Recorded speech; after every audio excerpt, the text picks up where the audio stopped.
my question is, what makes you think that that's talking about Muhammad? Because the qualities the verse mentions fit no one else except Muhammad, historically speaking. Can you show me?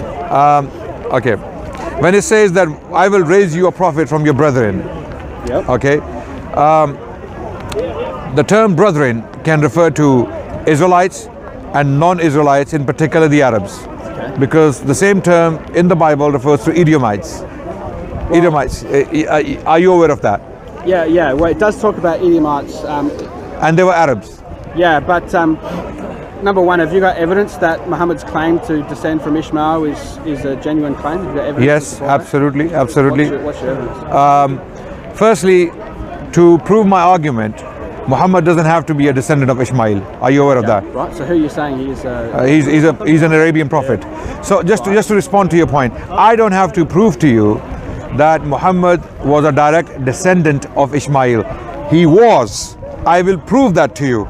Okay. But I'm just simply giving you a side point that I don't even have to prove to you that Muhammad, peace be upon him, was a direct descendant of Ishmael. I don't have to, because the Bible doesn't put that condition.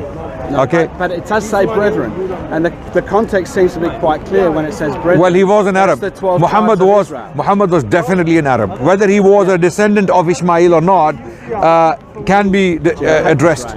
Sorry? I hate this rain. It's very distracting. Well, we call it the mercy of God.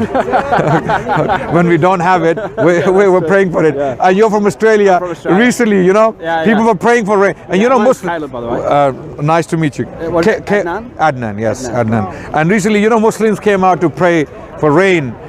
So that it was a good human endeavor. Why don't we read the verse? Yeah. And then talk about it. Absolutely. So why don't I start verse 14 to. Actually, I don't even have written down. Before you read, I want to quickly highlight something, that we don't read biblical verses in isolation. What we do is we read them in light of other biblical verses. So we'll read the Bible, or we try to read the Bible holistically, although Bible is patchwork. Even biblical scholars have repeatedly highlighted. Textual criticism is another issue. The passage that I quoted from the Quran was in what they have of the Torah and the Gospel. I understand. The question I am trying to address is, can we read the Bible as a uniform text from Genesis to Revelation? No. None of the Christian scholars, none of the Jewish scholars ever claim that. You have to read, because the Bible currently as it is patchwork. Verses have been put together by different people in different places at different times, right? And this is very, very clear I think we're talking about a different topic. Yes, you're right. You're right, but that topic is directly relevant to the prophecies we're discussing. Not really, because what I'm trying to say is that in Surah 7, 157, in Surah 7, 157, it says that you will find written in the described in the Torah and the Gospel. Yes. The unlettered prophet. Yes. Right? Yes. And a lot of Muslims point to Deuteronomy 18. No. And we point to other. What they have of the Torah and the Gospel. We point to other passages as well. But you do point to Deuteronomy 18. We do. It's one of them. My point is that if we take that, then we look at that passage, especially starting at verse 14 and 15. What is the evidence there that that's talking about Muhammad? And I wanted to read the passage. It doesn't mention Muhammad. It does not. Yeah, it does not mention Muhammad. It gives you ideas. It points to the direction of a prophet. Yeah, a prophet coming. And wait. So that we have a fruitful discussion very quickly. You can read it. Why are we saying that Deuteronomy 18:18 is still unfulfilled as late as the period of Jesus, when Jesus was walking there? It is unfulfilled. Okay, that's something we can talk about. Okay, if it was fulfilled, who was it fulfilled in? Jesus. Okay, you're saying Deuteronomy 18:18 is I was trying to say it was Paul than Muhammad. Okay, now that's the point we need to address. Instead of going into long hermeneutic exercises. Read the passage first. Yes, okay, go ahead. Go ahead. That's fair enough. Go ahead. Read the passage. I'm reading from the NIV, right? But I will, instead of saying fellow Israelites, I'll say brethren, right? If it's not too troublesome, can we get an umbrella? Because okay, thank you. Okay. So, yeah, now this is better.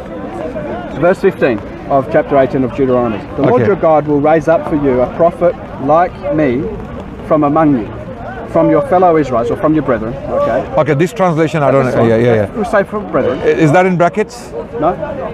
From This is from NIV. your NIV, which is very much theologically driven. I don't know if you. I think it's a good translation. But No, it's a good translation. I agree with that. But you I'm know happy that to just say that brethren. term Israelites. I'm just happy to say brethren for you. I'll say brethren Oh, so why did you say fellow Israelites? because it says it here.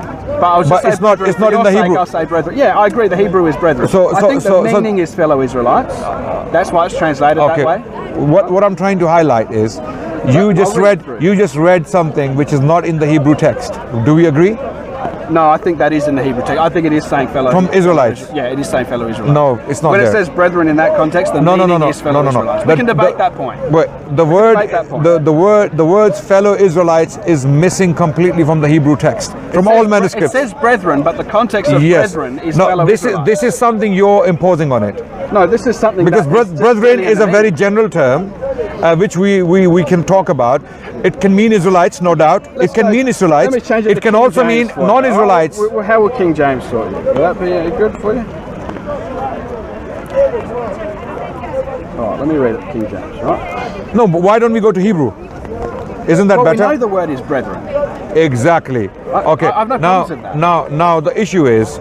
but we breth- haven't read the passage. Let's read the passage. No, because if you're going to read something which is not in Hebrew, I will have to highlight that's that. fine. Okay, Yeah. we'll do Okay. Yeah. The Lord, which is Yahweh in Hebrew, right, capital, thy God will raise up unto thee a prophet from the midst of thee, of thy brethren, like unto me.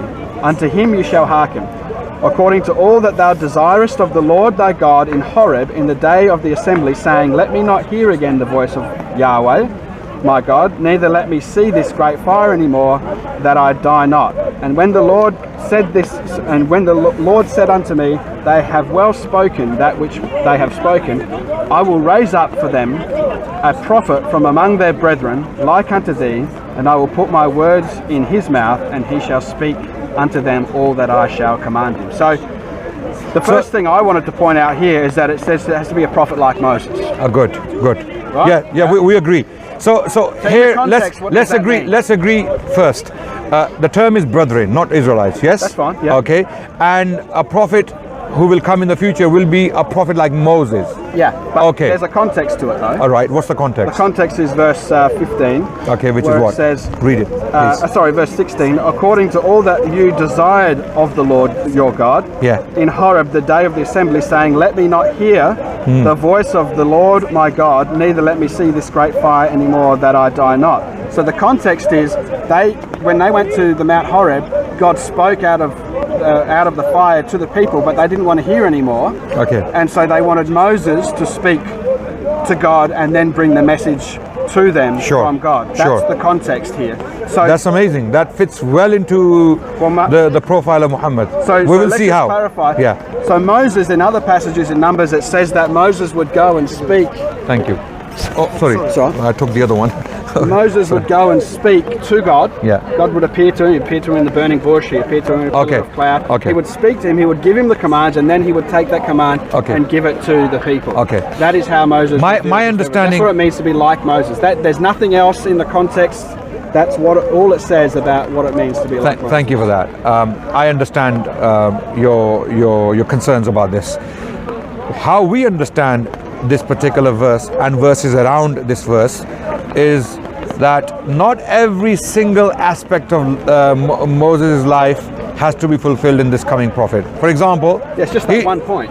Okay, there are few things that are very similar to Moses in Muhammad, and those things cannot be found in Jesus. Yeah. Let me explain. Let me explain. But all this is saying is that, like Moses, all it means. So let's see one how thing. Moses, how Muhammad was like Moses. Let's talk about that. Yeah, but that's irrelevant. Let's say he was 100%, 98% like Moses, and Jesus was And like Jesus 20% was- like Jesus Moses, not- right? yeah. That's not really relevant. The point that is being made here in verse 16 is that, like Moses, is what they asked, what Israel asked. Like Moses. No, yeah, Yes. but they didn't ask like Moses. They Yeah. asked Yeah. that Moses would speak to God for them, Right. and that he would speak directly to God Yes. rather than God speaking directly to them. Okay. So when it says like Moses, the So this is context exactly very what happened clear. with Muhammad. No, Muhammad spoke number one to the angel Gabriel, Right. and also the Qurans were the revelations were No, revealed we know to Muhammad. him No, you're wrong. in You're wrong. chances and things like You're that. mistaken about that. Muhammad did speak to God When I read directly. Ahmed did that, he was very clear that he. Well, let me clarify something. Christians, our brothers around the world, they have to move on from Ahmadiyyat. Sheikh Ahmadiyyat did what he did, and we appreciate his work, but he wasn't infallible. We don't follow him in everything. We do agree with a lot of things he did and said. We don't agree with a lot of what he said, right? So let's move on from Sheikh Ahmadiyyat. Our Christian brothers around the world. How did God not just let me explain one time, but the general way in which God just like I allowed you to explain. Let me explain now. Okay. Now Muhammad, peace be upon him, did speak to God directly when he went on the night journey, Mi'raj. He had a conversation with God. We have been told in prophetic tradition, Do you know what and we have reports and the details are there. 5 daily prayers were made obligatory directly by God himself and given to Muhammad. Okay, and there was the debate is about whether Muhammad, peace be upon him, saw God directly without any curtains or any barriers between, right? Or he spoke to God but he did speak to God. Okay, so that's fulfilled. But is that the Okay, no. All I have to show is he spoke to God. No, that's not correct. Okay. It's not correct. So the passage is very clear that God began to speak to Israel by giving the 10 commandments. Okay. By giving his voice from heaven, and the people said to stop. And they wanted from then on the revelation to come by Moses speaking directly to God and then bringing that message to them. Okay. Now, it may be, according to the Islamic tradition, that one time Muhammad spoke to God directly. That's not the point. The point is the revelation that is revealed, all the revelation that Moses revealed, came from him directly communicating with God. Okay. Muhammad, you cannot say that generally. So are you saying angels had no role with Moses? What you're saying? Are you saying angels never came to Moses? No, let me just clarify what you're saying. No, because I'm turning your argument around the other way. I just want to clarify.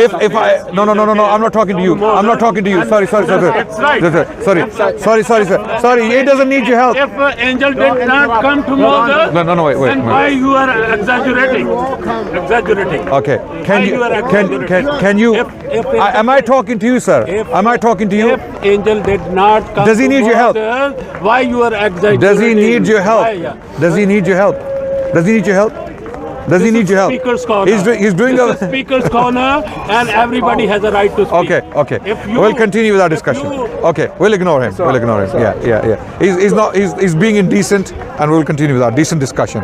So, with regards to this question, if I can show you that Moses had interaction with the angels, then your argument falls on his face. No, not really. Because then both can be showed that there were times when Muhammad spoke to God, and there were times when he didn't speak to God directly. Likewise, there were times when Moses spoke to God, and there were times when he didn't speak to God directly. So, what does that show us? That your argument, your criteria cannot be used as a rule of thumb. In this case, what can be used as a rule of thumb are the indications, or are the conditions given by God. What is the condition? One condition, or a few conditions actually. Let me come. I don't want to move on from this point. No, why not? Because conditions. We haven't finished. I want to respond to what I have responded to your point already. Okay, so can I respond to that point? Yeah. So he was not squeezed by Moses. He wasn't. He wasn't squeezed 3 times. Sorry. Sorry, even Moses was able to read and write. So what I'm trying to say, when you read that passage, there may have been an occasion, according to the Islamic tradition, that Muhammad spoke directly to God, right? I don't agree with that, but it's in your tradition, right? But as a general rule, of course you don't agree with. Yeah, of course, yeah. All of but it. As a general rule, you don't agree with anything we have. Yeah, that's right. Yeah. But as a general rule, Yeah. the manner in which God communicated his revelation was not by Muhammad speaking directly to God. Okay. Whereas, let me just finish, just to give you the opposite. Yeah. Whereas with Moses, there may have been occasions where he may have spoken to angels or whatever, but the majority, the general rule of him receiving his revelation was that he received it directly from God. That's only with the Ten Commandments. That's only with the Ten Commandments. No, the Ten Commandments were given by God. So Torah was entirely given directly by God. Do you show me in the Bible? Well, show me in the Bible that Torah, yeah. 5 books or whatever they contain, was given directly by God. I've just shown you. No, Ten Commandments, I agree. Ten Commandments. Just like Muhammad was given certain commandments by God, obligation of prayer, right, directly by God. Torah was given directly by God to Moses. Yeah. Was the law in its entirety given by God directly? I think so, yeah. Show me I the think, evidence. no, what I'm trying to the say, evidence, please. Sorry, let me take that back. What I'm trying to say is that as a general rule, the revelation. Now you're that imposing Moses rules. received, Yes. Yeah, as I'm talking about a general rule, because Right. this is the general characterization of Moses. Okay. According to that passage, to be like Moses is to be one who speaks directly to God and receives. Now clearly we don't let's Well, so it let's says let's that in move the on. passage. Let's It says that move in the on. passage. Let's move on to the conditions now. Okay, so let's go. So let me show you. Let me show you. Name of Listen, alright, you've made your point, I've listen. made my Are these point. Christian manners? given a Are name these of God in the burning bush. are these Christian manners? Are these Christian manners? Are these Christian manners? Are these Christian manners? Okay. Are these Christian manners? Moses received the revelation in the burning bush. Are these Christian manners? In the burning bush and special name of God. Thanks. A name of God. Thank you. I think that manners. Okay.